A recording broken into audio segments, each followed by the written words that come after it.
Welcome to Community Futures. We are a network of 267 nonprofit organizations across Canada, all working to support small businesses and grow local economies. Today, people know us as lenders, business advisors, and community economic developers in rural areas, but that wasn't always the case. Over the years, we have adapted to big changes in Canada and around the world. Our story is unique, and to understand who we are today, we need to look at how it all began. The Community Futures program didn't appear overnight. It started after years of changes in jobs and the economy.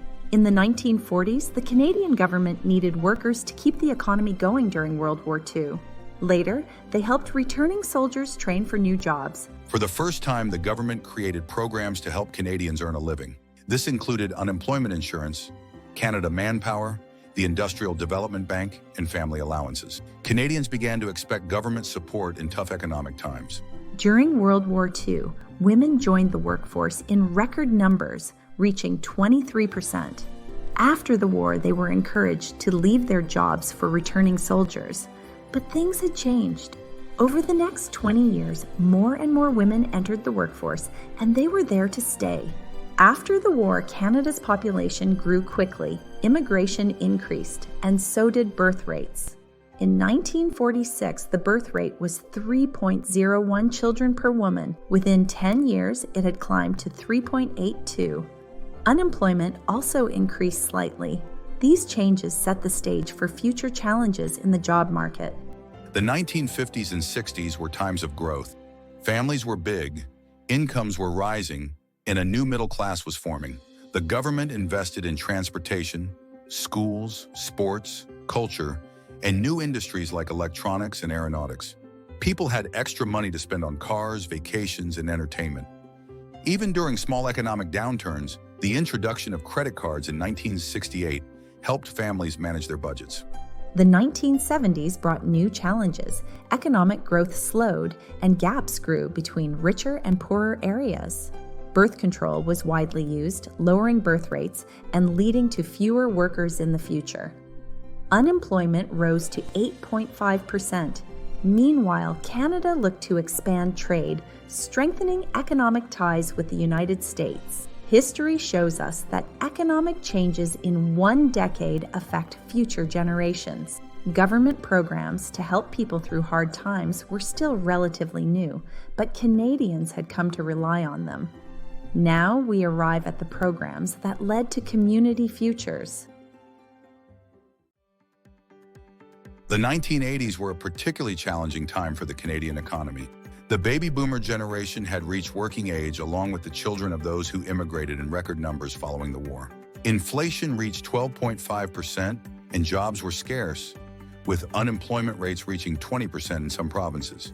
In the early 1980s, the government rolled out the Local Employment Assistance Program, known as LEAP, and the Local Employment Assistance and Development Program, or LEAD, to empower communities to take charge of their economic destinies. While LEAP focused on community-based employment initiatives, LEAD focused on fostering local economic development by supporting small businesses and job creation, particularly in rural and economically struggling communities. Their success in fostering grassroots economic development was a real leap forward, paving the way for a new vision and a new approach. Don McMillan from Nanaimo, BC, was a major leader in both LEAP and LEAD. These programs laid the groundwork for the National Community Economic Development Program and the Community Futures Program, which was established to provide more structured support for community-based economic development. Community Futures officially launched in 1985 following a handful of pilot offices in the early 1980s. Today, we honor Don's contributions with an annual award recognizing outstanding leaders in economic development. The Community Futures program was officially established in 1985 as part of the Canadian Jobs Strategy, aiming to support rural economic development across Canada. The program was designed to assist communities facing significant labor market challenges by providing a suite of measures to help them plan and develop local solutions to local problems. The program's inception marked a significant shift towards a bottom-up approach to economic development. This strategy recognized the importance of empowering local communities to drive their own economic growth and diversification, and is the only organization with a mandate to support rural economic development by providing financing, training, and advisory services to small businesses and entrepreneurs. The 1985 launch of the Community Futures Program leveraged the expertise of two federal departments. Employment and Immigration Canada provided funding and support for local organizations to develop labor market development boards, ensuring the program aligned with federal objectives to reduce unemployment and foster job creation. The Department of Regional Industrial Expansion played a critical role in economic development, ensuring that funds were directed toward business development, entrepreneurship, and regional economic diversification. From 1985 until 1995, the not-for-profit organizations delivering the Community Futures Program were called Business Development Centers, BDC. The initial handful of pilot offices were established with a $1.55 million portfolio investment fund and annual core funding. However, offices that joined later did not receive the same level of investment for their portfolios. In British Columbia, the Community Futures Network would ultimately grow to 34 offices, 4 of which are Indigenous-specific, distributed throughout rural regions. The 1990s continued to be tough economically, with high unemployment and new trade agreements changing industries. Community Futures offices became hubs for small businesses, providing loans, training, and support, including the self-employment program that allowed unemployed people to receive benefits while starting a business. By 1993, the Community Futures Program model was so successful, it was recognized at the international level. The Organization for Economic Cooperation and Development, a global organization with 38 member countries, partnered with Community Futures North Okanagan and Okanagan-Similkameen to introduce our model to communities in Russia. By the mid-1990s, it was recognized that a centralized association was needed to support the individual offices to better share information from office to office.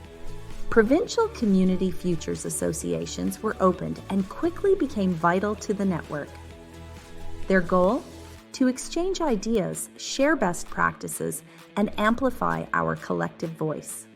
Just like today, each association reports to its members and the community futures in their region. It's another example of our grassroots, bottom-up nature. Focusing on British Columbia. From the 1990s to the mid-2000s, the two largest sectors propping up the economies of most rural communities were forestry and fishing, and each were facing a series of new struggles. Forestry had the mountain pine beetle infestations, global market pressures, environmental activism pressures, softwood lumber disputes, and new regulations reducing logging practices. Fishing was affected by overfishing, climate change, stricter quotas, and declining catches. Downsizing and job losses were widespread, with some lumber mills and fisheries closing entirely, creating rural population decline as former employees left to find work elsewhere. In response, the government invested in developing alternative industries, providing supports and incentives to help laid-off workers transition to tourism, aquaculture, and the manufacturing of value-added wood products. Both the federal and British Columbia provincial government provided Community Futures with $89 million and $46 million, respectively, to deliver loans and programs that help rural communities diversify and become more sustainable in the long term. Industry Canada also entrusted Community Futures in BC to administer a 10-year national community access program, bringing public internet access to rural and remote communities. In 1995, responsibility for Community Futures shifted from Employment and Immigration Canada to the Regional Development Agency, Western Economic Diversification Canada, in Western Canada. This transition was part of a broader restructuring of federal programs, emphasizing economic development rather than just employment services. Following through with its mandate, Western Economic Diversification financed a Youth and Entrepreneurs with Disabilities Entrepreneurship program. This included loan options and a new repertoire of services. At the same time, all business development centers were rebranded as Community Futures Development Corporations and required to use, at a minimum, Community Futures in their branding. This change coincided with the Federal Business Development Bank, FBDB, becoming the Business Development Bank of Canada, BDC, in July 1995. It was a welcome move from a branding perspective, but confusing to understand our organizational structure. We are easily mistaken for a branch or agency of the federal government when each office is an independent, not-for-profit organization, accountable to its local boards of directors, contracted to administer the Community Futures program. From 2005 to 2015, despite the global financial crisis of 2008, Canada's economy began to grow once again. This time, it was fueled by a resource boom driven by the extraction of oil, gas, precious metals, and minerals. In British Columbia, unemployment remained at 7% or lower. As a result, many Community Futures offices shifted their emphasis away from the self-employment program due to contract adjustments under the Labor Market Development Agreement between the federal government and British Columbia, which transferred control over certain employment programs to the province. While some offices continued offering the self-employment program, others prioritized developing new initiatives focused on business sustainability, diversification, and growth. One of these initiatives was Venture Connect, a for-profit enterprise Community Futures subsidiary created in 2011 to provide succession services across BC. Venture Connect's goal was to keep businesses operating in rural communities as baby boomers began exiting the labor force and selling their businesses in large numbers as they reached retirement age. While Canada maintained overall financial stability, persistent challenges such as high household debt, the downside of easy credit, housing affordability, and regional economic disparities continued to shape the economic landscape. Community Futures was not immune to these financial pressures. Before the late 2000s, the Regional Development Agency fully funded the core operations of the Community Futures program.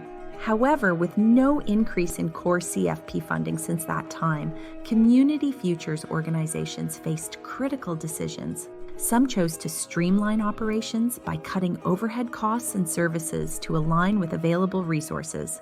Others took a more entrepreneurial approach, leveraging their expertise and assets to develop independent revenue streams.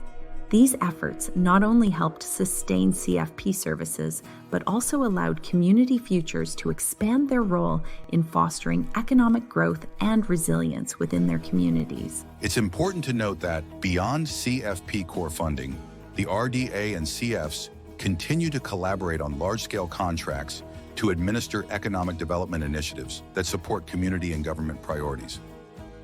From 2015 to 2025, Canada's economy demonstrated resilience despite navigating a complex global landscape.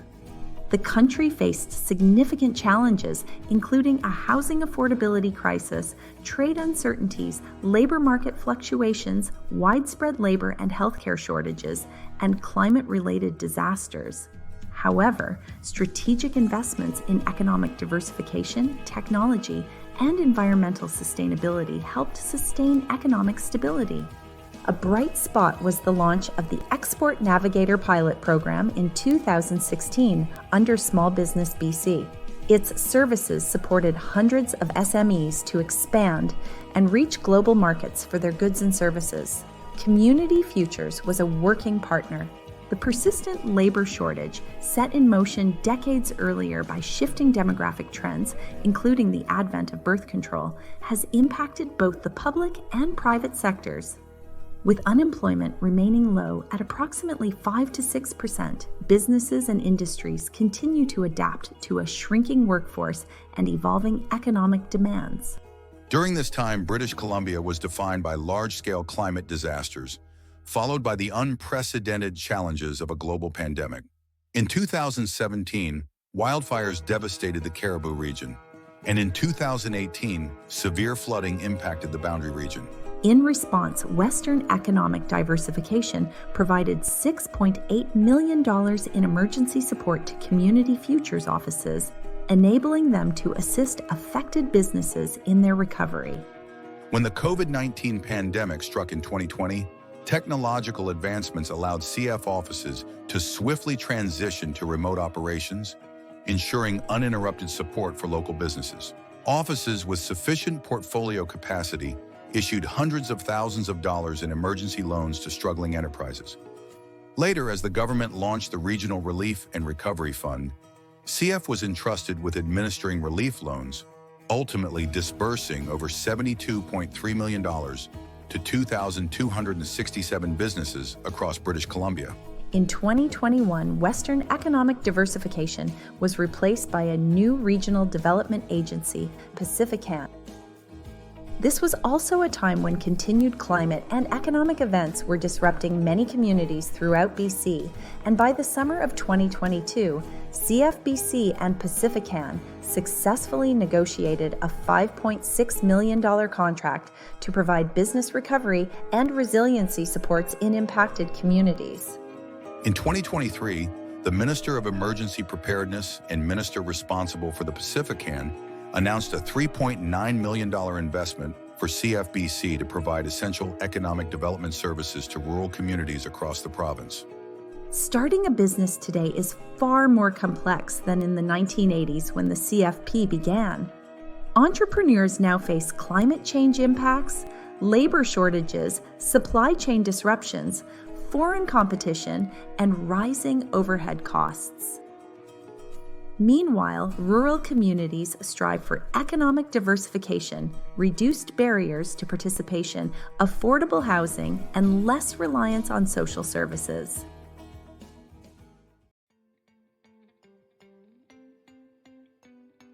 The demand for community futures services has never been greater, requiring us to adapt how we operate. As a network, we've leveraged technology and developed cost-effective, centralized services to strengthen capacity across BC. The association has led large-scale projects and expanded member services to support CF offices. Locally, some CFs have taken on major infrastructure and community development initiatives, including housing and medical facilities, an organic evolution of our expertise in business development. In 2023 to 24 alone, our 34 BC offices lent over $53 million to 695 businesses with a remarkably low 2.6% loan loss rate. We contributed nearly $3.5 million to 198 CF-managed projects and participated in 606 community economic development initiatives. Every CF dollar invested leveraged nearly 4 more, totaling over $17 million. Looking closer at our loans, 183 supported Indigenous entrepreneurs, 41 went to entrepreneurs with disabilities, 220 to women, and 73 to youth, all within just 12 months. Our funding doesn't just launch businesses, it helps them thrive, leading to higher survival rates, job creation, and revenue growth.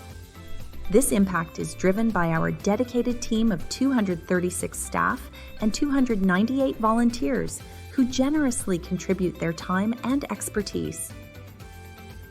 Looking ahead, we face new challenges and opportunities, including strengthening lending skills for sustainability and community impact, navigating the effects of global and local elections on our services, supporting businesses to expand markets and enhance online accessibility for growth, addressing ongoing labor shortages across industries, including essential services, preparing for climate events and minimizing their impact on communities, leveraging technology and AI to improve operations and cybersecurity, continuing remote and hybrid work options, building partnerships in sectors like health and housing, where our business development expertise is crucial. With strong foundations and a deep commitment to rural communities, we're ready to shape a brighter future. Since 1985, we've been vital to the economic and social health of communities, attuned to local needs and global trends. We've stayed agile, assessing data to anticipate future challenges. As a trusted government partner, we are responsive and quick to act. Our unique grassroots structure and service-oriented culture caught the attention of the OECD, and it's why many of us join and stay. We're glad you found us. Now let's get back to work.